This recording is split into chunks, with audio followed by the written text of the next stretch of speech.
Hello दोस्तों, अस्सलाम वालेकुम। उम्मीद करता हूँ कि आप सब खैरियत से होंगे। दोस्तों, आज हम इस वीडियो में बात करने जा रहे हैं इंग्लिश के बारे में। सही है। इससे पहले वाले लेक्चर में, जिसकी लिंक मैंने डिस्क्रिप्शन में दे दी है, उसमें हमने डिस्कस किया था पाकिस्तान स्टडीज़ को।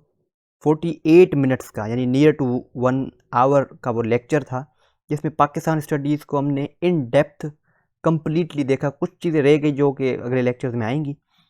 इसी तरह आज हम इंग्लिश को देखने जा रहे हैं, जिसमें इंशाल्लाह जो कि आज हम पढ़ेंगे वो एसएसटी की, चाहे वो जनरल कैटेगरी हो या साइंस कैटेगरी हो, इन दोनों चीज़ों को आज का ये लेक्चर दोनों चीज़ों को कवर कर लेगा इंशाल्लाह।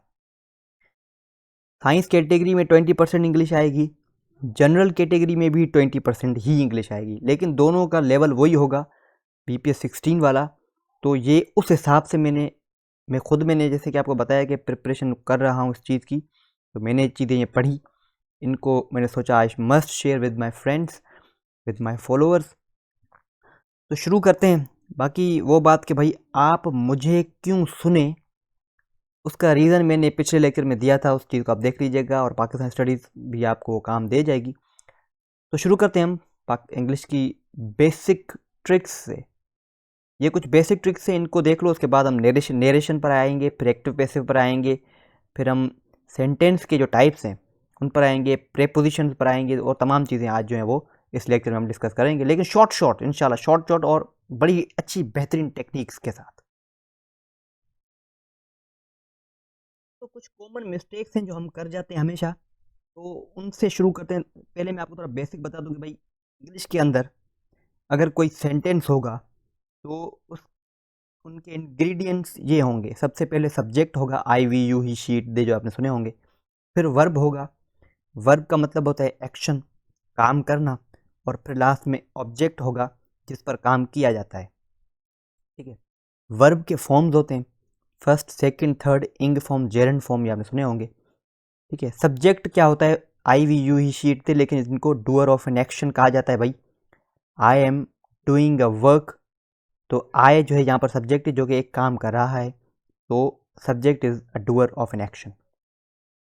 दोस्तों याद रखिएगा, जैसे कि आपने सुना होगा भाई ही, शी, इट, ये जो है वो सिंगुलर सब्जेक्ट्स हैं। इसी तरह यू का अगर पूछा जाए तो ये क्या है, यू प्लूरल सब्जेक्ट है, ये सिंगुलर नहीं है, प्लूरल सब्जेक्ट है, जो कि हमेशा अपने साथ आर वगैरह जैसे हेल्पिंग वर्ब्स या ऑक्सिलरी वर्ब्स टेक करता है।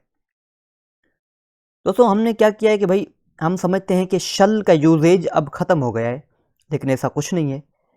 यूनाइटेड स्टेट्स ऑफ अमेरिका में जब उनकी इंग्लिश को देखते हैं तो शल का यूज़ नहीं होता वहाँ पर, लेकिन या कम होता है वहाँ पर। लेकिन ब्रिटिश इंग्लिश की बात करें, जो कि एक्चुअल में हम इनके गुलाम रहे थे अंग्रेज़ों के, तो हम ब्रिटिश इंग्लिश को फॉलो करते हैं, तो ब्रिटिश इंग्लिश में शल का यूज़ होता है, और आपको करना होगा।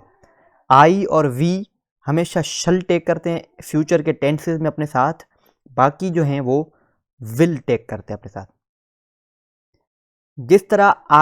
जिस तरह यू एक प्लूरल सब्जेक्ट है, इसी तरह आई भी एक प्लूरल सब्जेक्ट है, और आई जो है ना वो हमेशा अपने साथ प्लूरल वाले ही हेल्पिंग वर्ब्स या ऑक्सिलरी वर्ब्स टेक करता है। एक्सेप्ट एक एक्सेप्शन है कि भाई आई जो है ना वो अगर पास्ट में आ जाए तो वर नहीं टेक करेगा, ये हमेशा अपने साथ वॉज टेक करेगा, ये याद रखिएगा। आई हमेशा प्लूरल सब्जेक्ट्स, आई हमेशा प्लूरल हेल्पिंग वर्ब्स अपने साथ उठाता है, लेकिन जब बात पास्ट कंटिन्यूस टेंस किया जाए तो वहां पर ये वॉज उठाएगा, वर नहीं उठाएगा। तो ये एक एक्सेप्शन है इस जनरल रूल की। ठीक है दोस्तों, अगर दो नाम यानी प्लूरल नाम हो गए ना, दो नाम यानी प्लूरल, तो प्लूरल नाम जब दो आ जाएं और उनके दरमियान एंड हो तो ये अपने साथ आर टेक करेंगे, लेकिन अगर इनके दरमियान और आ जाए, ओ आर, और, तो ये अपने साथ हमेशा इज टेक करेंगे, क्योंकि एंड का मतलब होता है दोनों को मिलाना। जब दो मिल गए तो प्लूरल वाला हेल्पिंग वर्ब लगेगा, और जो होता है वो दोनों को तोड़ता है, अलग करता है, सेपरेट करता है, मिसजॉइन करता है। तो ये जो सेपरेट करता है, यानी अब दो चीज़ें हो गई, तो ये या ये, तो इस वजह से इनके साथ सिंगुलर हेल्पिंग वर्ब लगेगा। अब इस सेंटेंस को थोड़ा देखें, अस्मा और Ali is doing his work. अब यहाँ पर मैंने, ठीक है, और की वजह से हमने इज तो यहाँ पर लगा दिया, लेकिन ये इज तो लग गया, लेकिन यहाँ पर हमने हिज क्यों लगाया, अस्मा की जगह, अस्मा तो एक लड़की है, यहाँ पर हम हर भी लगा सकते थे, लेकिन यहाँ पर हिज लगेगा। क्यों? जो भी नाम लास्ट में होगा उसके हिसाब से हम जो उसका पॉसेसिव फॉर्म जो है ना वो लगाएंगे, पॉसेसिव सब्जेक्ट का फॉर्म जो है। तो यहाँ पर लास्ट में एक लड़के का नाम है, मेल का नाम है, मर्द का नाम है, तो हम यहाँ पर हमने हिज लगाया। इसी तरह इस सेंटेंस में देखो, अस्मा एक लड़की है जिसका नाम एंड में लगा हुआ है, तो इस वजह से हमने यहाँ पर हर लगाया। तो जिसका नाम एंड में होगा उस हिसाब से पॉसेसिव जो है ना वो प्रोनाउंस जो है वो लगेंगे। ठीक है, उसके बाद मॉडल वर्ब्स हैं। मॉडल वर्ब्स होते क्या हैं भाई? मॉडल वर्ब्स जो है वो ये वर्ब्स हमेशा एक्सप्लेन करते हैं, डिटेल देते हैं, उसे इंटेंसिटी देते हैं। For example, I can do this, मैं ये कर सकता हूँ। आई शुड डू दिस, मुझे ये करना चाहिए। तो ये मॉडल वर्ब्स एक इंटेंसिटी, एक एक्सप्लेनेशन देते हैं एक वर्ब को। सही है दोस्तों, जब भी ये मॉडल वर्ब्स हैं, will, would, shall, should, may, might, can, could, तो ये मॉडल वर्ब्स जब भी यूज होंगे इनके साथ हमेशा वर्ब का फर्स्ट फॉर्म लगेगा। For example, I will do this, तो विल के बाद जो वर्ब लगा है उसकी फर्स्ट फॉर्म या बेस फॉर्म लगी, फर्स्ट फॉर्म को हम बेस फॉर्म भी कहते हैं। सही है। अब ये जो अगर परफेक्ट टेंस जो होते हैं, परफेक्ट टेंस का अगर कोई हेल्पिंग वर्ब आ जाए उसके साथ हमेशा वर्ब की थर्ड फॉर्म लगेगी, ये याद रखिएगा। परफेक्ट टेंसेस कौन से हैं? Present perfect tense, has, have जिनके हेल्पिंग वर्ब हैं, पास्ट परफेक्ट टेंस जिसका हैड हेल्पिंग वर्ब है, और फ्यूचर परफेक्ट टेंस जिसका विल हैव और शल हैव हेल्पिंग वर्ब है। इनके साथ तमाम के साथ थर्ड फॉर्म ऑफ वर्ब लगेगा। For example, I have done this, मैं ये कर चुका हूँ। ठीक है, तो मैं ये कर चुका हूँ। सही है। कंटिन्यूअस टेंसेस हों कि हेल्पिंग वर्ब, जिस तरह is, am, are, was, were, shall, be, will be, ये अगर हो जाएं, या परफेक्ट कंटिन्यूअस टेंसेस के हेल्पिंग वर्ब हो, तो उनके साथ हमेशा फर्स्ट फॉर्म ऑफ वर्ब लगेगी और उसके साथ इंग फॉर्म लगेगा। सही है। For example, I shall have been doing this. ठीक है, तो फर्स्ट फॉर्म के साथ इंग फॉर्म लग गया, तो ये याद रखिएगा। तो तमाम टेंसेस हो गए 12 टेंसेस थे ना, तो ये तमाम टेंसेस हो गए। 2 टेंसेस रह गए, ठीक है, जो कि यूनिक हैं। पास्ट सिंपल टेंस हमेशा अपने साथ सेकंड फॉर्म ऑफ वर्ब लेगा। For example, I did that. ठीक है, तो ये past simple, I did that. उसके अलावा ही एट एन एप्पल। ठीक है, तो ये पास्ट सिंपल टेंस है। और प्रेजेंट सिंपल टेंस इसी तरह अपने साथ हमेशा फर्स्ट फॉर्म ऑफ वर्ब जो है ना वो टेक करता है। अब आते हैं हम सिंस और फॉर पर। ये भी बहुत इंपॉर्टेंट है और अमूमन ये क्वेश्चन पूछे जाते हैं। याद रखिएगा, सिंस और फॉर यूज होते हैं हमेशा परफेक्ट कंटिन्यूस टेंसेज में।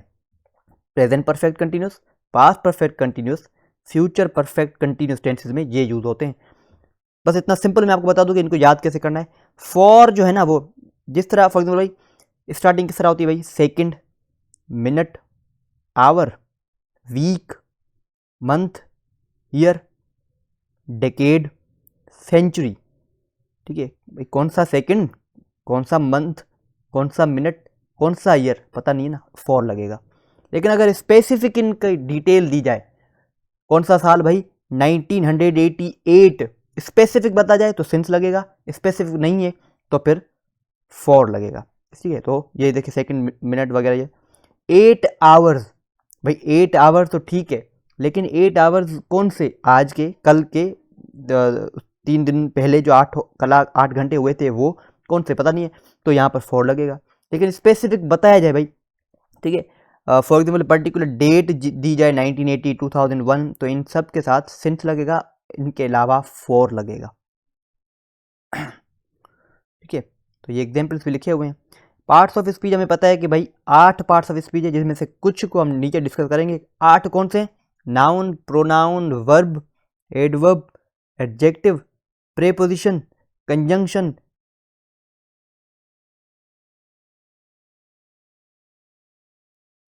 तो एडवर्ब क्या होता है भाई? वो जो किसी दूसरे वर्ब को या एडजेक्टिव को या किसी दूसरे एडवर्ब को क्वालिफाई कराए, ठीक है, उसको एक्सप्लेन करे तो वो एडवर्ब हो जाएगा। एडजेक्टिव क्या होता है? जो नाउन या प्रोनाउन को ब्यूटीफाई करे, क्वालिफाई करे। सही है। प्रेपोजिशन जो कि नाउन या प्रोनाउन की लोकेशन बताता हो हमें कि वो चीज़ कहाँ पर है। कंजंक्शन यानी दो सेंटेंसेस को मिलाने वाले को हम कंजंक्शन कहते हैं। ठीक है। और इंटरजेक्शन जिसमें जो है ना वो वाव जैसी what we can say terms use किए गए हों, जिसमें अलास जैसे टर्म्स यूज़ किए गए हों, जिसमें कोई एक्सक्लेमेशन की बातें हों, तो वो इंटरजेक्शन हो जाएंगे। तो ये कंपैरिजन एक ये बड़ी उमूमन सी मिस्टेक है, इसको भी देख लो। He is taller than I होगा, कभी भी ये he is taller than me नहीं होगा, ठीक है। क्योंकि जब दोनों यानी एक सेंटेंस में दोनों एंड पर प्रोनाउन यूज हों और वो कंपैरिजन के लिए यूज हों, तो दोनों को हम, ठीक है, उस प्रोनाउन की फॉर्म में लिखेंगे, पॉसेसिव प्रोनाउन की फॉर्म में नहीं लिखेंगे, यानी मी में नहीं लिखेंगे, हिज में नहीं लिखेंगे, हर में नहीं लिखेंगे, he is taller than I, ठीक है। तो ये याद रखिएगा जब भी दोनों एंड पर प्रोनाउन यूज हो और दोनों कंपैरिजन के लिए यूज हो। और उसके अलावा आपको ये भी पता होना चाहिए कि कंपाउंड वर्ड क्या होता है। जब दो वर्ड्स आपस में मिलकर एक वर्ड बनाए तो वो कंपाउंड वर्ड हो जाएगा। इस तरह toothbrush, swimming pool, sister in law, ठीक है, तो ये हो जाएंगे कंपाउंड वर्ड्स। उसके बाद हम आते हैं काइंड ऑफ नाउन पर, जो कि this very important. Common noun, dog, city, book, ये सब कॉमन नाउन है, आम से नाम। लेकिन अगर पर्टिकुलर कोई नाम लें तो उनको हम प्रोनाउन कहेंगे, प्रॉपर नाउन कहेंगे, प्रोनाउन की बोल रहा हूँ, प्रॉपर नाउन कहेंगे। मेरा नाम वकास है, प्रॉपर नाउन है। John, Paris, the great Gatsby, ठीक है। कंक्रीट नाउन वो होते हैं जिनको हम हाथ लगा सकते हैं। ये मेरे पीछे जो ये बेड का फ्रेम है, ये कंक्रीट नाउन है। ये टेबल, ट्री, म्यूजिक, जिनको हम हाथ लगा सकें। और जिनको हम हाथ ना लगा सकें, छू ना सकें, उनको हम एब्स्ट्रैक्ट नाउन कहते हैं। जिस तरह इमोशंस हो गए, फीलिंग्स हो गई, रोना धोना हो गया, ठीक है, प्यार हो गया, लव, करेज, ब्रेवरी, ये तमाम चीज़ें। कलेक्टिव नाउन यानी पूरा एक झुंड मिला हुआ हो, फॉर एग्जाम्पल जैसे टीम, हर्ड, फैमिली, तो ये कलेक्टिव नाउन। काउंटेबल नाउन जो आपको पता होगा। अनकाउंटेबल नाउन जिनको हम काउंट ना कर सके। कंपाउंड नाउन हमने देख लिया पहले ही, जिस तरह कंपाउंड वर्ड्स होते हैं, दो वर्ड्स आपस में मिलकर एक वर्ड बनाए, दैट्स कॉल्ड कंपाउंड। इसी तरह पॉसेसिव नाउन, ठीक है। पॉसेसिव नाउन का मतलब होता है कि रिश्ता बताना। दिस इज जॉन्स कार, यानी ये जॉन की कार है, यानी रिश्ता क्या है कि कार का रिश्ता जॉन से, जॉन का रिश्ता कार से। या हमको इसको हम इस तरह भी बोल सकते हैं कि this is car of John या जॉन्स कार, द केट्स टेल, ठीक है। इसी तरह सिंगुलर नाउन पता होगा आपको, चेयर, बॉय, ठीक है। प्लूरल नाउन जब मिलकर जब चीज़ें ज़्यादा हों तो प्लूरल नाउन हो जाएंगे, चेयर्स, बॉय, सिटीज। अब हम आते हैं एडवर्ब्स पर। जैसे कि मैंने आपको पहले ही बता दिया कि भाई एडवर्ब जो होता है वो फाइन करता है, क्वालिफाई करता है, या इंटेंसिटी प्रोवाइड करता है किसको, एडजेक्टिव को या वर्ब को या एडवर्ब को। मोस्टली ये एडवर्ब के वर्ब्स के साथ साथ यूज होते हैं। और इवन ज़्यादातर क्वेश्चंस जो इंग्लिश के पोर्शन में पूछे जाते हैं कि भाई बताओ कि ये नाउन है, वर्ब है, एडवर्ब है या एडजेक्टिव है, तो इनमें उमूमन यही होता है, एडवर्ब ही यूज़ किया होता है और वो आपसे एडवर्ब ही पूछते होते हैं, ठीक है। सिंपल कहने का मतलब कि भाई क्वेश्चन में जब पूछा जाए कि भाई एक टर्म है ब्यूटीफुली, तो ब्यूटीफुली क्या है, एडवर्ब, ठीक है। तो अक्सर करके इनका आंसर एडवर्ब ही होता है, क्योंकि एडवर्ब्स ज़्यादा टेक्निकल, ठीक है, और कॉम्प्लेक्स होते हैं as compared to the rest of the parts of speech, ठीक है। तो अब आते हैं हम काइंड्स ऑफ एडवर्ब्स पर। एडवर्ब्स ऑफ मैनर, इस एग्जाम्पल से हम एडवर्ब को समझ लेते हैं ज़्यादा अच्छे तरीके से। देखें, अक्सर करके एडवर्ब वर्ब के साथ यूज होता है और वर्ब को ज़्यादा इंटेंसिटी बख्शता है, ज़्यादा क्वालिफाई कर रहा होता है, उसको ज़्यादा एक्सप्लेन कर रहा होता है। फॉर एग्जाम्पल शी सिंग्स, जुमला तो कंप्लीट हो गया, लेकिन आगे ब्यूटीफुली लगा हुआ है। अब ये बता रहा है कि जो ये गाती तो है लेकिन बहुत अच्छा गाती है, तो बहुत अच्छा यहाँ पर ब्यूटीफुली जो वो ज़्यादा एक्सप्लेन कर रहा है किसको, वर्ब को। वर्ब कौन सा है, सिंग, सिंग को ज़्यादा एक्सप्लेन कर रहा है एडवर्ब। तो एडवर्ब का यूजेज इस तरह होता है। तो जब भी वर्ब के साथ कोई इस तरह का टर्म लगा हुआ हो तो समझ लेना कि वो एडवर्ब है, जो कि उसको ज़्यादा वजाहत बख्श रहा होता है। अब आते हैं काइंड्स पर। एडवर्ब्स ऑफ मैनर यानी तरीक़ेकार क्या है। तो एग्जाम्पल फिर से वही, शी सिंग्स ब्यूटीफुली, इसका तरीक़ेकार गाने का क्या है कि ये बहुत अच्छा गाती है। शी सिंग्स बैडली यानी अच्छा नहीं गाती। एडवर्ब्स ऑफ टाइम यानी वक्त के एडवर्ब। दे अराइव्ड अर्ली, अर्ली यहाँ पर क्या है, एडवर्ब ऑफ टाइम है, जल्दी जो कि आ जाता है। तो यहाँ पर अराइव एक वर्ब है, उसके साथ एडवर्ब लग गए। तो सिंपल एडवर्ब की यूजेज इस तरह होते हैं। एडजेक्टिव के यूजेज नाउन के साथ होंगे, ये याद रखिएगा, या प्रोनाउन के साथ होंगे, ठीक है। वो आई के साथ लगा होगा, मी के साथ लगा होगा एडजेक्टिव, लेकिन एडवर्ब वर्ब के साथ अक्सर करके। Adverbs of place, he looked everywhere, कहाँ कहाँ किन किन जगहों पर देखा इसने, हर जगह पर। Adverbs of frequency, usually, I usually go to the gym, मैं अक्सर करके जाता हूँ, फ्रीक्वेंटली जाता हूँ, अक्सर कर, फ्रीक्वेंसी का मतलब भी होता है अक्सर करके। I usually go to the gym, I go to gym daily, तो ये भी इस तरह का, ठीक है। एडवर्ब्स ऑफ डिग्री, डिग्री यानी उसकी व्हाट वी कैन से, मैं किस तरह इसको डिफाइन करूँ कि हम इसको मेजरमेंट भी कुछ हद तक कह सकते हैं, ठीक है। तो यहाँ पर the water is extremely cold, हाँ पानी ठंडा तो है लेकिन कितना एक्सट्रीमली, बहुत ज़्यादा ठंडा है, ठीक है। तो ये इसकी डिग्री मेजरमेंट बता रही है। एडवर्ब्स ऑफ सर्टेनिटी, सर्टेनिटी यानी लाजमी वो चीज़ होनी है। Certainly she will attend the meeting, तो एडवर्ब यहाँ पर सर्टेनली एडवर्ब है जो कि स्टार्टिंग ऑफ द सेंटेंस में लगा हुआ है। Adverbs of intensity, the music is too loud, बहुत ज़्यादा भारी आवाज़ है, ज़्यादा आवाज़ है। Where did you go, interrogative, जब क्वेश्चन पूछा जाए तो इंटेरोगेटिव हो जाएगा। Relative adverbs, I know the place where they live, यहाँ पर रिलेशनशिप बताया, मुझे पता है कि वो जगह कौन सी है जहाँ पर ये रहते हैं। कंजंक्टिव एडवर्ब्स, कंजंक्शन, जिस तरह मैंने आपको बताया कि ये दोनों सेंटेंस को मिलाता है कंजंक्शन, तो वो एडवर्ब जो दो सेंटेंसेस को आपस में कनेक्ट कर ले, दिस इज कॉल्ड कंजंक्टिंग एडवर्ब, ठीक है। जिस तरह how ever I disagree with you, ठीक है। अब हाउ इस सेंटेंस के अलावा दूसरा सेंटेंस भी पीछे हो सकता है जिसको ये कनेक्ट करे, ठीक है। या इवन यहाँ पर आई डिसएग्री विद यू एक सेंटेंस कंप्लीट था लेकिन हाउ एवर लगाकर हमने इसको ज़्यादा बड़ा कर दिया। तो कंजंक्शन का एक्चुअल जो काम होता है वो उसको कनेक्ट करने का होता है। Adverbs of comparison, she ran faster than him. दोस्तों अब यहाँ पर एक मिस्टेक देखो, मैंने नोट अभी, मैंने जैसे कि आपको बताया कि जब एक सेंटेंस में दोनों एंड पर प्रोनाउन लगे हुए हैं और कंपैरिजन की बात आ जाए तो वहाँ पर हम डायरेक्ट प्रोनाउन लगाएंगे, पजेसिव फॉर्म नहीं लगाएंगे। तो हमने यहाँ पर पजेसिव फॉर्म लगाई हुई है हिम, जो कि यहाँ पर नहीं लगनी चाहिए। देखिए इनफॉर्मली तो ये सही है, लेकिन अगर फॉर्मल बात करेंगे ना तो फिर ग्रामर के रूल फॉलो करने होंगे हमें। इनफॉर्मली तो ये जुमला सही लग रहा है, लेकिन फॉर्मली फॉर्मल जो रूल है वो ये है कि लास्ट में प्रोनाउन की एक्चुअल फॉर्म लगनी चाहिए, ना कि पजेसिव फॉर्म। तो यहाँ पर हम क्या लगाएंगे, she ran faster than he लगाएंगे, ठीक है। जो कि प्रोनाउन का फॉर्म एक्चुअल होता है वही लगाएंगे, पजेसिव फॉर्म नहीं। चलो भाई, अब है एक टेक्निक मैं आपको बताता हूँ जिससे हमें एडवर्ब आसानी से याद हो जाएंगे। हाउ को याद कर लो, HOW, हाउ, HO, यहाँ पर HO और W, हाउ। हाउ, O पे मैंने कन्वर्ट कर दिया ऑर्डर, और W पर व्हेन, ठीक है। हाउ वाले एडवर्ब्स, शी स्पीक्स फ्लुएंटली, ये बात तो करती है लेकिन कैसे, बहुत तेज, फ्लुएंटली। तो ये हाउ की टेक्निक को याद करने से आपको अक्सर एडवर्ब के काइंड याद हो जाएंगे।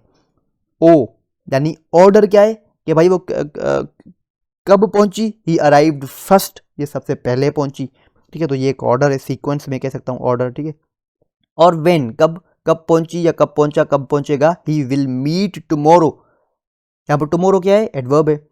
कौन सा एडवर्ब है, एडवर्ब ऑफ टाइम है, ठीक है। और यहाँ पर मैंने W व्हेन में कन्वर्ट करके इसको याद कर लिया। तो हाउ को याद कर लो, जब भी कोई एडवर्ब का क्वेश्चन हो, हाउ वाले इस फॉर्मूले को लगाओ, इंशाल्लाह आपका आंसर सही हो जाएगा 100%। अब आते हैं हम एडजेक्टिव पर। मैंने आपको बताया कि भाई एडजेक्टिव का काम होता है नाउन या प्रोनाउन को इंटेंसिटी बख्शना या क्वालिफाई करना, ठीक है, एक्सप्लेन करना। यहाँ पर देखिए, आप एक एग्जांपल में आपको एडजेक्टिव का दूं, the blue sky. The sky भी हम कह सकते थे लेकिन हमने ब्लू कहा, ब्लू यहाँ पर एडजेक्टिव है। स्काई क्या है, नाउन है। एडजेक्टिव नाउन के साथ, एडवर्ब वर्ब के साथ, याद रखिएगा। She speaks fluently, speak verb है, इसके साथ एडवर्ब लग गया फ्लुएंटली। यहाँ पर दी ब्लू स्काई, स्काई नाउन है और यहाँ पीछे एडजेक्टिव लग गया। So this is the,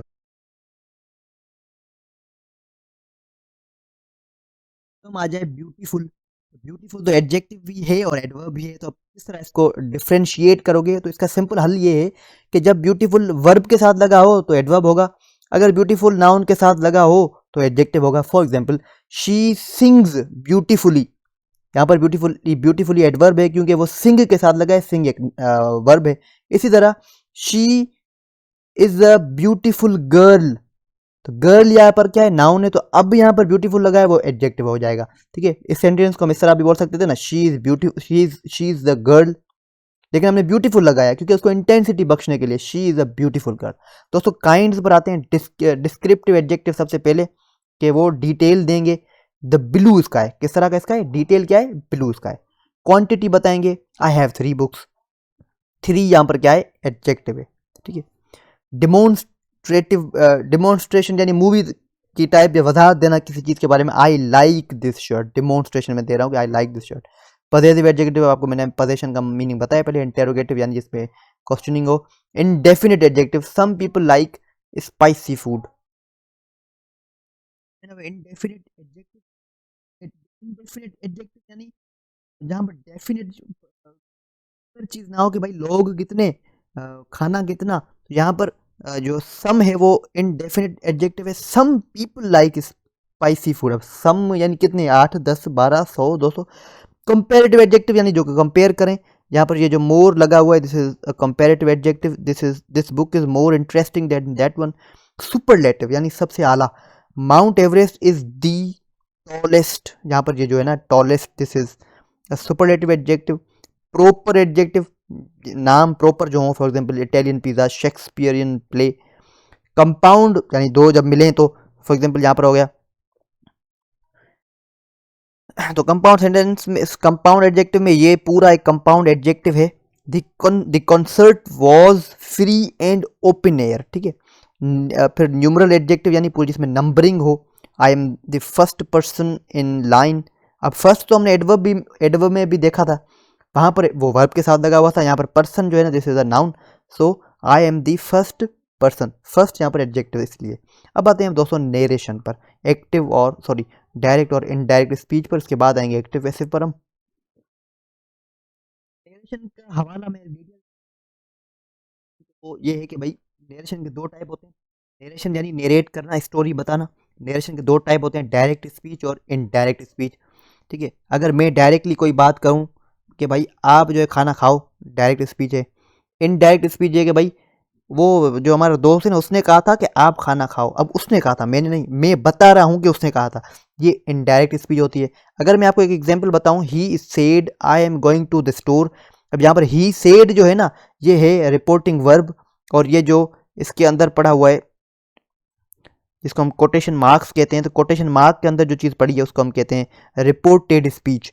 reporting verb और रिपोर्टेड स्पीच, तो यही थे बस डायरेक्ट स्पीच और इनडायरेक्ट स्पीच। अब थोड़ी इनके जो है ना वो चेंज करने के कुछ रूल्स हैं, वो आपको बताता हूँ, और नरेशन हमारी कंप्लीट हो जाएगी इस तरीके से। ये अगर डायरेक्ट स्पीच देखें तो ये डायरेक्ट स्पीच है, she said I will be there tomorrow. ये डायरेक्ट स्पीच है कि मैंने आपको कोई बात कही। लेकिन इसको अगर इनडायरेक्ट में कन्वर्ट करेंगे तो क्या करेंगे, शी सेड के बाद लगाएंगे दैट। जब भी हम ऊपर वाले सेंटेंस यानी जो रिपोर्टेड स्पीच है उनके इन कोटेशन मार्क्स को खत्म करेंगे तो हम दैट लगाएंगे। शी सेड दैट, आई जो है ना वो कन्वर्ट हो गया, ये जो पीछे वर्ब पड़ा है शी इसमें। ठीक है, तो she said that, she will convert हो गया वुड में, पास्ट में, बी रहा there, the next day, tomorrow convert हो गया नेक्स्ट डे में। ठीक है, इनडायरेक्ट स्पीच इस तरह अक्सर कन्वर्ट होती है कि इनडायरेक्ट स्पीच कन्वर्ट हो जाती है पास्ट टेंस में। तो देखो इसमें इनमें जो इनडायरेक्ट स्पीच, इनमें तमाम चीज़ें पास्ट की टेक कर रहे हैं। वो वर्ब का फॉर्म विल से वुड हो गया, पास्ट हो गया, टुमारो नेक्स्ट डे हो गया, तो इस तरीके से ये चीज़ें अक्सर पास्ट में कन्वर्ट हो जाती हैं। ठीक है, और ये जो प्रोनाउन है इसको हमेशा आपको क्या करना है, इस प्रोनाउन, ये वाला जो प्रोनाउन है इसको कन्वर्ट कर देना है इसके फर्स्ट प्रोनाउन में। तो जो भी फर्स्ट प्रोनाउन होगा वही लिखना है आपको। फॉर एग्जांपल इस एग्जांपल में भी ऐसा हुआ, ही सेड आई एम बिजी, तो यहाँ पर आई जो है ना वो ही में कन्वर्ट हो गया, he said that he was busy. ठीक है, तो प्रोनाउन इस तरह चेंज होंगे, यानी पिछला जो होगा उसमें कन्वर्ट कर दो उसको आप। फिर आते हैं हम चेंज ऑफ वर्ब टेंसेज में, ये थोड़ा इंपॉर्टेंट है, इसको थोड़ा देख लीजिए। कन्वर्जन इस तरह है कि भाई जब भी प्रेजेंट सिंपल टेंस होगा उसको हम पास्ट यानी प्रेजेंट सिंपल का जब वर्ब होगा तो उसको हम पास्ट सिंपल के वर्ब में कन्वर्ट कर देंगे। फॉर एग्जांपल भाई ही ईट्स, ईट्स जो है ना यहाँ पर प्रेजेंट सिंपल को शो कर रहा है, तो क्या करेंगे, ही एट, जो कि पास्ट सिंपल में सेकंड फॉर्म लगता है ना, जो कि मैंने आपको ऊपर बताया, तो सेकंड फॉर्म की वजह से पास्ट सिंपल में। इसी तरह अगर प्रेजेंट कंटिन्यूस होगा, ही इज डूइंग, तो वो हो जाएगा पास्ट कंटिन्यूस में ही वॉज डूइंग। इसी तरह अगर पास्ट सिंपल टेंस हो, ही एट एन एप्पल, ठीक है, ये पास्ट सिंपल है तो इसको हम पास्ट परफेक्ट में कन्वर्ट कर देंगे, he had eaten an apple. इसी तरह अगर पास्ट कंटिन्यूस हो कि भाई ही वॉज गोइंग, तो वो हो जाएगा पास्ट परफेक्ट कंटिन्यूस में, ही हैड बीन गोइंग। ठीक है, तो ये सिंपल तरीके होंगे इसके। For example, she said I eat breakfast every day. तो यहाँ पर शी सेड लिखो, उसके बाद दैट लगाओ, और ये जो आई मैंने आपको बताया कि पिछले में कन्वर्ट हो जाएगा प्रोनाउन में, तो ये शी हो गया। ये प्रेजेंट सिंपल टेंस है तो हमने कहा था कि प्रेजेंट सिंपल पास्ट में कन्वर्ट हो जाएगा, तो ये पास्ट में कन्वर्ट हो गया। शी, यहाँ पर ईट ब्रेकफास्ट को कन्वर्ट कर दो, ईट को कन्वर्ट कर दो एट में, फिर ब्रेकफास्ट, एवरी डे को हमने एवरी डे रखा। तो ये जो लास्ट में एडवर्ब्स वगैरह लगे हुए हैं तो उनको उन हिसाब से चेंज करना होगा आपको। Tomorrow the next day, yesterday अगर हो जाए तो उसको हम फॉलोइंग डे में कर देंगे। ठीक है, तो इन चीज़ों को इनका ख्याल रखिएगा। They said we were studying, तो आपको करना होगा they said that we were studying. ये जो ना टेंस है पास्ट कंटिन्यूस टेंस है, उसको हम कन्वर्ट कर देंगे पास्ट परफेक्ट कंटिन्यूस में, तो हैड बीन स्टडिंग। अब आते हैं हम कुछ टाइम एक्सप्रेशंस पर और इसको कन्वर्ट कर ख़त्म करने की कोशिश करते हैं। टाइम एक्सप्रेशन कौन सी, ये जो लास्ट में टुमारो लगा हुआ है, यस्टरडे अगर हो जाए तो ये इनको आपको उन हिसाब से कन्वर्ट करना होगा। टुमारो को द नेक्स्ट डे में हम जो है ना वो कन्वर्ट कर देंगे। ठीक है, तो इनकी पूरी लिस्ट आपको गूगल से मिल जाएगी, उसको देख लीजिएगा। दोस्तों अगर हमने तो देखा ना, ये अक्सर जो डायरेक्ट स्पीच है वो पास्ट टेंस में वैसे ही है। फॉर एग्जाम्पल ये शी सेड, सेड क्या है, पास्ट है ना। अगर यहाँ पर सेड ना हो, सेज हो, ठीक है, से हो यानी प्रेजेंट का हो, तो मेरी सेज आई एम अगली। तो अगर यहाँ पर रिपोर्टिंग वर्ब प्रेजेंट में होगा तो इसको जब हम इनडायरेक्ट स्पीच में कन्वर्ट करेंगे तो इसका जो ये रिपोर्टेड स्पीच है वो भी प्रेजेंट में ही रहेगा, चेंज नहीं होगा। फॉर एग्जाम्पल मेरी सेज दैट, दैट तो लगेगा हमेशा। ये जो आई है वो मेरी में कन्वर्ट हो जाएगा, यानी शी, मेरी लड़की है ना, मेरी सेज दैट शी एम अगली, सिंपल वही टेंस सिंपल प्रेजेंट का ही रखा हमने, शी इज अगली।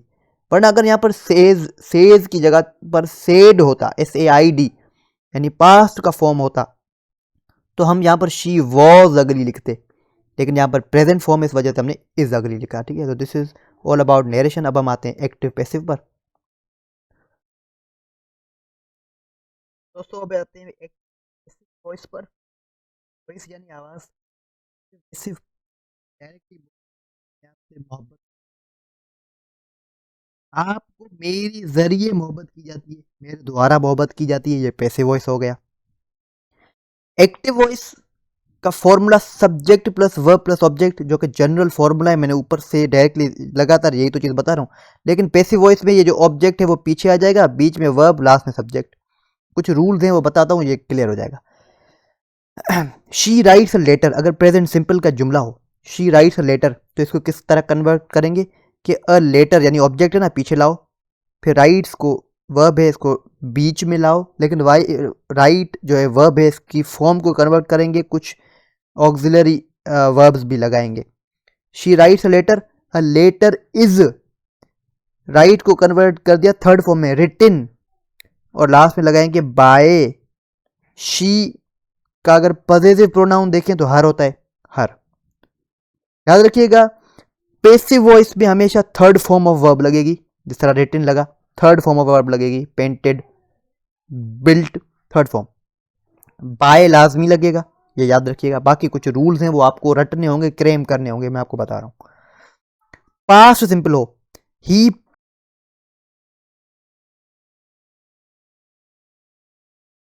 फॉर्म ऑफ वर्ब में कन्वर्ट करेंगे वॉज पेंटेड में, दी वॉल को पीछे लाओ, the wall was painted by him. ठीक है, इसी तरह प्रेजेंट कंटिन्यूस में हो तो क्या होगा, इसको हम सिर्फ बीइंग को दरमियान में लाएंगे ऑक्सिलरी वर्ब के बाद, और फिर थर्ड फॉर्म ऑफ वर्ब लगाएंगे जो कि मैंने आपको बताया। For example they are building a house was being built by them, simple. फिर ये past continuous tense, past continuous tense का भी सिंपल फॉर्मूला जो कि प्रेजेंट कंटिन्यूस का था, वहां पर बीइंग लगाया तो यहाँ पर बीइंग लगाया, तो बाकी इनका जो फॉर्मेट है उसको ही फॉलो करोगे। फिर अगर प्रेजेंट परफेक्ट आ जाए, she was sorry I have written 3 novels, मैं 3 नॉवेल लिख चुका हूँ, तो फिर 3 नॉवेल्स को पीछे लाओ, 3 novels have been, third form of verb written by me, 3 novels have been written by me. इसी तरह अगर पास्ट परफेक्ट का होगा तो उसके दरमियान बीन लगा दो, बाकी हैड और फिनिश्ड, यानी थर्ड फॉर्म ऑफ वर्ब। फिर फ्यूचर टेंस हो, I will write a book, ठीक है, अ बुक विल के बाद लगाना है be, a book will be written by her, ठीक है। मॉडल वर्ब्स जो कि मैंने आपको पहले ही ऊपर ही बता दिया था, he can solve the problem can be लगेगा, सॉल्व्ड बाय हिम, तो यहाँ पर बी, यहाँ पर भी बी। तो देखिए मैं आपको ये चीज़ें समझा नहीं रहा हूँ, मैं आपको जल्दी से जल्दी ये चीज़ें रिवाइज करवा रहा हूँ, क्योंकि एसएसटी में अब समझने की बातें नहीं है, दोबारा पढ़ने की बातें नहीं रही। अब दोबारा अब जब रिवाइज करने का टाइम बचा है आपके पास, जो कि इसी तरीके से ये हो सकता है, इन पर अगर लेक्चर बनाऊं डिटेल से इनको पढ़ाने लगूं तो फिर तो ये घंटों के लेक्चर हैं, सिर्फ एक एक्टिव पैसिव पर ही, तो मैं पढ़ा नहीं रहा हूं, I am just revising all these things to you. आगे बढ़ते हैं। One of the important what we can say topics of English, conditional sentences, बहुत ही आसान है। कंडीशन, अगर मैं पढ़ता तो मैं पास हो जाता, कंडीशन क्या है कि अगर मैं पढ़ता, कामयाब होने की कंडीशन क्या थी, अगर मैं पढ़ता, अगर मैं जल्दी जाता तो शायद बरसात मुझे अफेक्ट ना करती, अगर मैं जल्दी निकल जाता तो मैं अपनी मंजिल पर पहुंच जाता। तो कंडीशनल सेंटेंस, इफ यहां पर लगेगा, सबसे पहले याद रखिएगा, इफ क्लॉज यहां पर जरूर लगेगा। कंडीशनल सेंटेंसेस के 4 एग्जाम हैं, 0 कंडीशनल, फर्स्ट, सेकंड, थर्ड, ठीक है, 4 एग्जाम है। सबसे पहले 0 कंडीशनल, ये शो करते हैं ट्रूथ, जनरल ट्रूथ्स को, फैक्ट, रियलिटीज जो होती हैं, ठीक है, जिस तरह सूरज जो है ना वो रोज सुबह को राइज होता है, तो ये एक जनरल ट्रूथ है, फैक्ट है। साइंटिफिक स्टेटमेंट्स हो गए इस तरह। इसका फॉर्मूला क्या है कि सबसे पहले इफ लगाएंगे, अगर पहला जो क्लॉज है वो प्रेजेंट सिंपल में होगा तो दूसरा भी प्रेजेंट सिंपल में होगा। For example, if you heat water to 10 degrees Celsius, ये क्या है, प्रेजेंट सिंपल टेंस है ना। If you heat water to 100 degrees Celsius, ये प्रेजेंट सिंपल का है, पीछे इफ लगा हुआ है। जब प्रेजेंट सिंपल का टेंस इफ के बाद आ जाए तो फिर जो लास्ट वाला जो मैं कह सकता हूँ this is a dependent clause, तो डिपेंडेंट क्लॉज भी प्रेजेंट सिंपल में ही होगा। इट बॉइल्स, अगर हम 100 डिग्री सेल्सियस पर पानी को आग देते हैं, गर्म करते हैं, तो वो बुखारात की शक्ल में कन्वर्ट हो जाएगा, इट बॉइल्स। अब आते हैं फर्स्ट कंडीशनल पर, ये 0 कंडीशनल था, अब फर्स्ट कंडीशनल। अगर इफ क्लॉज के साथ प्रेजेंट सिंपल टेंस आ जाए, अगर प्रेजेंट सिंपल टेंस लग जाए, फॉर्म लगेगा, फ्यूचर फॉर्म लगेगा। भाई ऐसा क्यों, पहले प्रेजेंट सिंपल था, 0 कंडीशनल प्रेजेंट सिंपल के साथ प्रेजेंट सिंपल लग रहा है, यहाँ पर प्रेजेंट सिंपल के साथ ये विल और बेस फॉर्म या फर्स्ट फॉर्म क्यों लग रही है, क्योंकि देखिए वो फर्स्ट 0 कंडीशनल जो था वो फैक्ट, जनरल ट्रूथ, उनके मामला थे, ठीक है, यहाँ पर वो नहीं है। यहाँ पर है कि भाई अगर मैं ये करता तो शायद वो होता, अगर मैं ये ना करता तो शायद वो ना होता, अगर मैं ये करता तो शायद वो ना होता। तो ये इस तरह की सिचुएशन है, ये ट्रूथ वगैरह नहीं है, जनरल स्टेटमेंट है जो रोजमर्रा की जिंदगी में होती हैं। If it rains, present simple, if it rains, अगर बरसात होती है, I will stay at home, तो मैं घर बैठ जाऊंगा, ठीक है। तो ये सिंपल बेस फॉर्म मैंने आपको बताया था, this is the first form, तो this is the first conditional. अब आते हैं हम सेकंड कंडीशनल पर। सेकंड कंडीशनल में अगर इसके साथ पास्ट सिंपल लग जाए तो फिर पास्ट सिंपल लग जाए तो फिर वुड प्लस बेस फॉर्म लगेगा, सिंपल है बस। If I won the lottery, past simple है, if I won the lottery I would travel around the world, ठीक है, अगर मैं लॉटरी जीत जाता तो मैं शायद दुनिया घूमता। अब है थर्ड कंडीशनल, फॉर्मूले याद कर लो बस इनको, और कुछ भी नहीं इसमें। अगर इफ क्लॉज के साथ पास्ट परफेक्ट टेंस लग जाए तो would have plus past participle लग गया, पास्ट पार्टिसिपल यानी थर्ड फॉर्म ऑफ, ठीक है। तो जब इफ क्लॉज के साथ पास्ट परफेक्ट लग जाए तो हम क्या लगाएंगे, वुड हैव और उसके साथ third form of. If I had studied harder I would have passed the exam. एक भी क्वेश्चन पूछूं, कमेंट में आंसर करिएगा। If I had studied harder, ये हार्डर जो है ना वो ये एडजेक्टिव है या एडवर्ब है, ये बताएं। तो this is all about conditional sentence. 4 sentence के हमने टाइप पढ़े। Zero conditional, if plus present simple plus present simple. First condition में क्या था, if plus present simple plus future या मैं कहूँ विल प्लस बेस फॉर्म। तीसरा यानी सेकंड कंडीशनल, ठीक है, zero first second conditional, if plus past perfect उसके साथ would plus base form above. If, अब ये तीसरा बता रहा हूँ यानी चौथा, zero first second third conditional, इसमें क्या, if plus past perfect plus would have third form. तो ये है कंडीशनल। अब आते हैं दोस्तों टाइप्स ऑफ सेंटेंसेस पर। This is again one of the important topics of English language, English test में कहूँ। जुमलों के एग्जाम होते हैं। कौन कौन से एग्जाम होते हैं देखते हैं। डिक्लेरेटिव सेंटेंस, बस सीधी मैं जो ये बातें कर रहा हूँ, जो भी अभी तक बातें कर रहा हूँ, डिक्लेरेटरी सेंटेंस है, डिक्लेरेशन, कुछ कहना। The cat is on the mat, mat पर बैठी है केट, डिक्लेरेशन है ना, और क्या है। इंटेरोगेटिव सेंटेंस, जो सवाल यहाँ हो। इंपेरेटिव सेंटेंस यानी जिसमें कमांड, रिक्वेस्ट, ऑर्डर दो, close the door, shut up, ठीक है, शट ऑफ, स्विच ऑफ, ये इस तरह के जो होते हैं। कम ऑन, ठीक है। कैच, शॉट मारा, कैच करना है, कैच, ये जो है क्या है, इंपेरेटिव सेंटेंस, कमांड वगैरह, रिक्वेस्ट वगैरह। एक्सक्लेमेटरी सेंटेंस, अलास, इंटरजेक्शन जिस तरह होती है, wow, great, what an amazing day, what a beautiful day, this is called exclamatory sentences. Simple, अब जो आते हैं ये दीज आर वेरी इंपॉर्टेंट, अक्सर इनसे क्वेश्चन आता है। अब ये जो 4 हैं बहुत इंपॉर्टेंट है। सबसे पहले simple sentence, simple, I enjoy reading. अब ये जो आई एंजॉय रीडिंग है ना, ये इंडिपेंडेंट क्लॉज है, यानी आजाद है, किसी भी दूसरे क्लॉज, किसी भी दूसरे सेंटेंस पर ये डिपेंड नहीं कर रहा है। This is an independent clause. तो ये जो आई मैंने लिखा है, दिस इज इंडिपेंडेंट। अब आते हैं कंपाउंड सेंटेंस पर। मैंने आप पीछे आपको कंपाउंड वर्ड बताए थे, कंपाउंड एडजेक्टिव्स बताए थे, टूथपेस्ट, 2 वर्ड्स मिल गए कंपाउंड। इसी तरह के सेंटेंसेस भी होते हैं जिनमें 2 सेंटेंसेस 3 सेंटेंसेस मिल जाए, कंपाउंड सेंटेंस, ठीक है। कंपाउंड सेंटेंस में दोस्तों क्या होता है, 2 इंडिपेंडेंट क्लॉजेज होते हैं, या मैं कहूँ 2 इंडिपेंडेंट सेंटेंसेस होते हैं। जिस तरह ये था, यहाँ पर 1 था, यहाँ पर 2 होंगे, लेकिन दरमियान में एक कंजंक्शन होगा जो इनको मिलाएगा। कंजंक्शन कौन से होते हैं, एंड, और, but, however, due to, with regard to. ये आई लाइक टू रीड, क्या है ये, एक इंडिपेंडेंट सेंटेंस। इंडिपेंडेंट क्यों है, अगर ये आगे वाला सेंटेंस ना भी हो तब भी इसे फर्क नहीं पड़ता, आई लाइक टू रीड, पूरा है सेंटेंस इंडिपेंडेंट। अब ये बट जो है ना, कंजंक्शन लग गया। उसके बाद माई ब्रदर प्रेफर्स वॉचिंग टीवी, अब ये भी एक इंडिपेंडेंट है कि पीछे अगर सेंटेंस ना हो तब भी इसे फर्क नहीं पड़ता। I like to read but my brother prefers watching TV, मैं पढ़ता हूँ, मैं पढ़ना पसंद करता हूँ, लेकिन मेरा भाई हमेशा मूवी टीवी देखता रहता है। अब आते हैं कॉम्प्लेक्स सेंटेंस पर। कॉम्प्लेक्स सेंटेंस में ऐसा होता है दोस्तों, एक इंडिपेंडेंट क्लॉज होगा, दूसरा डिपेंडेंट क्लॉज होगा।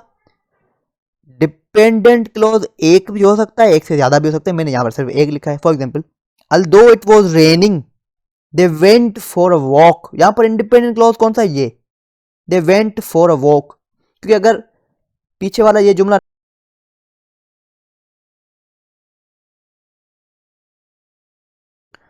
तो ये एक इंडिपेंडेंट क्लॉज है। क्यों, क्योंकि अगर ये पीछे वाला सेंटेंस ना हो फिर भी इस सेंटेंस को कोई फर्क नहीं पड़ता, ये अपनी मीनिंग देगा। लेकिन डिपेंडेंट क्लॉजेस वो होते हैं कि अगर इंडिपेंडेंट क्लॉज ना हो तो डिपेंडेंट अपनी मीनिंग नहीं देगा, वो लड़खड़ा जाएगा। तो कॉम्प्लेक्स सेंटेंसेस वो होते हैं जिसमें एक इंडिपेंडेंट क्लॉज होगा, जिसमें 1, 2 या 2 से ज्यादा डिपेंडेंट क्लॉजेज होंगे। इस सेंटेंस में ये इंडिपेंडेंट क्लॉज है और ये डिपेंडेंट क्लॉज है, अल्दो इट वॉज रेनिंग। अब सपोज करो अगर ये सेंटेंस ना हो तो क्या इसकी मीनिंग बनेगी, अल्दो इट वॉज रेनिंग, फिर भी बरसात हो रही थी, फिर भी बरसात हो रही है, क्या यानी पीछे आपने कुछ कहा होगा ना, तो दिस इज द डिफरेंस। अब आते हैं हम कंपाउंड कॉम्प्लेक्स सेंटेंसेस पर। कंपाउंड सेंटेंस को देखा, कॉम्प्लेक्स सेंटेंस को देखा, दोनों को मिलाएंगे तो हो जाएगा कंपाउंड कॉम्प्लेक्स। कंपाउंड में क्या था, ये था कंपाउंड का फॉर्मूला, यहां तक इंडिपेंडेंट क्लॉज होगा, बीच में कंजंक्शन होगा, उसके बाद इंडिपेंडेंट क्लॉज होगा, ये कंपाउंड का फॉर्मूला था। अब और कॉम्प्लेक्स का क्या था, कॉम्प्लेक्स का ये वाला ऊपर, ये वाला इंडिपेंडेंट प्लस डिपेंडेंट, तो ये वाला जो है ना ये कॉम्प्लेक्स का हो गया, इंडिपेंडेंट प्लस डिपेंडेंट। तो इस तरह के जो फॉर्मूले हों जिनमें एक इंडिपेंडेंट क्लॉज हो, बीच में कंजंक्शन हो, फिर दूसरा इंडिपेंडेंट क्लॉज हो और उसके साथ डिपेंडेंट क्लॉज हो, उसको हम कंपाउंड कॉम्प्लेक्स सेंटेंस कहते हैं। या इसको अगर मैं इससे भी ज़्यादा आसान बनाऊं तो ये कि भाई कंपाउंड कॉम्प्लेक्स सेंटेंसेस वो होते हैं जिसमें ज़्यादा इंडिपेंडेंट क्लॉजेज हो, एक से ज़्यादा इंडिपेंडेंट क्लॉजेज हों, और जिसमें कम से कम एक डिपेंडेंट क्लॉज हो, तो हम उसको कंपाउंड कॉम्प्लेक्स सेंटेंस कहते हैं। For example while I was studying, ठीक है, वाइल आई वॉज स्टडिंग, यहीं से पता चल गया कि ये तो डिपेंडेंट क्लॉज है क्योंकि अपनी मीनिंग तो नहीं दे रहा। While I was studying my brother was playing outside and my sister was watching TV, ठीक है। तो दोस्तों यहाँ से लेकर यहाँ तक ये जो दो सेंटेंसेस क्लॉजेज हैं दोनों इंडिपेंडेंट क्लॉजेज हैं और ये एक डिपेंडेंट क्लॉज है, जिसके दरमियान कंजंक्शन कौन सा है, एंड किसके दरमियान है, इन दो क्लॉजेज के दरमियान जो कि दोनों इंडिपेंडेंट है। जैसे कि मैंने आपको बताया कि कंजंक्शन होगा दो इंडिपेंडेंट क्लॉजेज के दरमियान और एक डिपेंडेंट क्लॉज होगा, तो उसको हम कहते हैं कंपाउंड कॉम्प्लेक्स सेंटेंस। तो दोस्तों सेंटेंसेस के एग्जाम को हमने देख लिया, अब हम देख रहे हैं प्रेपोजिशंस को। मैंने आपको बताया जब नाउन और प्रोनाउन की पोजीशन कोई चीज़ बताए तो हम उसे प्रेपोजिशन कहते हैं। For example a cat is under the table, under क्या है, प्रेपोजिशन है। I am going to school, to क्या है, प्रेपोजिशन है। She lives in a small house, अब इन क्या है, प्रेपोजिशन है।